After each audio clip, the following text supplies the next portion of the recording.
welcome back to my channel. It's the next day and it's our last day here sa Shangri-La. Okay, Shangri-La Mactan Resort and Spa. Yun.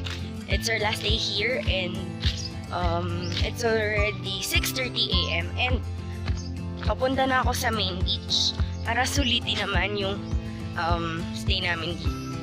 And siguro ngayon lang kami magsiswimming ng kompleto kaming apat na wala akong kasama. Nauna na si Luis and naiwan ko si na Mama. So, hanapin na lang natin dito si Luis. Kalma pa yung dagat. Maganda. Si Luis.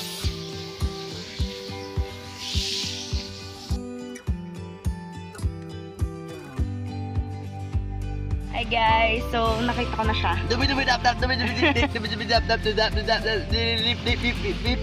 Follow niyo siya sa lahat ng mga social media accounts, tapos i-bash niyo. Joke lang. Hindi, i-like niyo yung mga post niya. Lagi yan nagpapalike sa akin. Ate, i-like niyo. Joke lang. Joke lang. Itong i-like niyo. Ano? Hindi, and subscribe niyo pala. Tapos angry lagi ang reaction. Sige. At least nagre-react. Ang init masyado. Mga shades.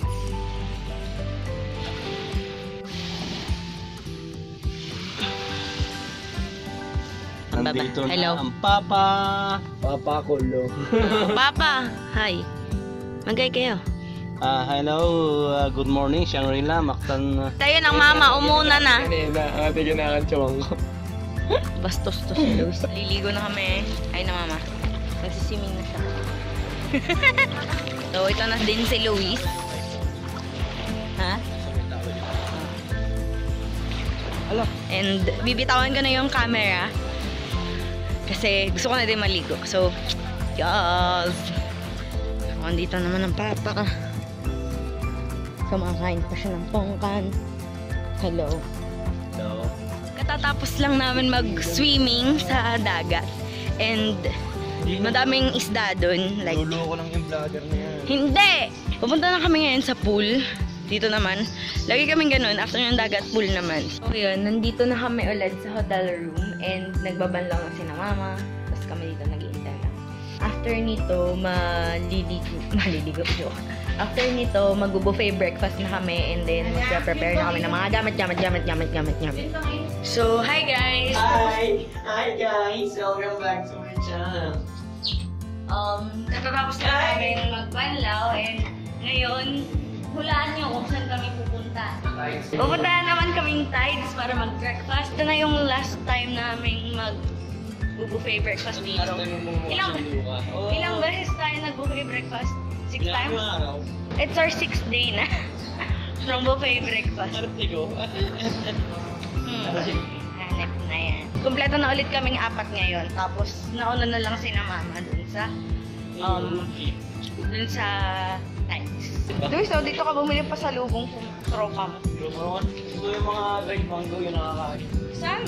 Sa airport. Kapaputos lang sa mga kapa. Mataba naman talaga ako tignan sa Ang kanan. diet niya, isang kutsara lang, pero kutsara sa guwan. Nakakainit. Kasi nakapila na kami dito sa Tides and let's see kung ano mangyayari sa atin today. Kumakain na kami ngayon sa Tides. Hi, Mama. Namukha pa ng pagkain si Mama kaya wala siya dito. I'll be back later. Amos na. Bye.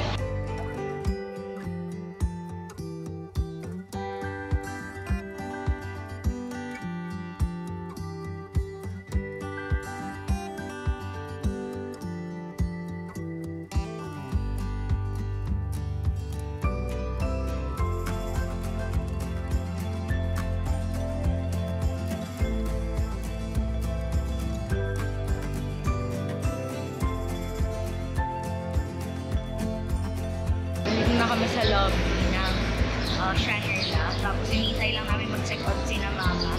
And pupunta na kami sa airport para catch yung flight namin. Yung flight namin is at 1:30 and yung airport is hindi ko alam kung malayo siya from here or what.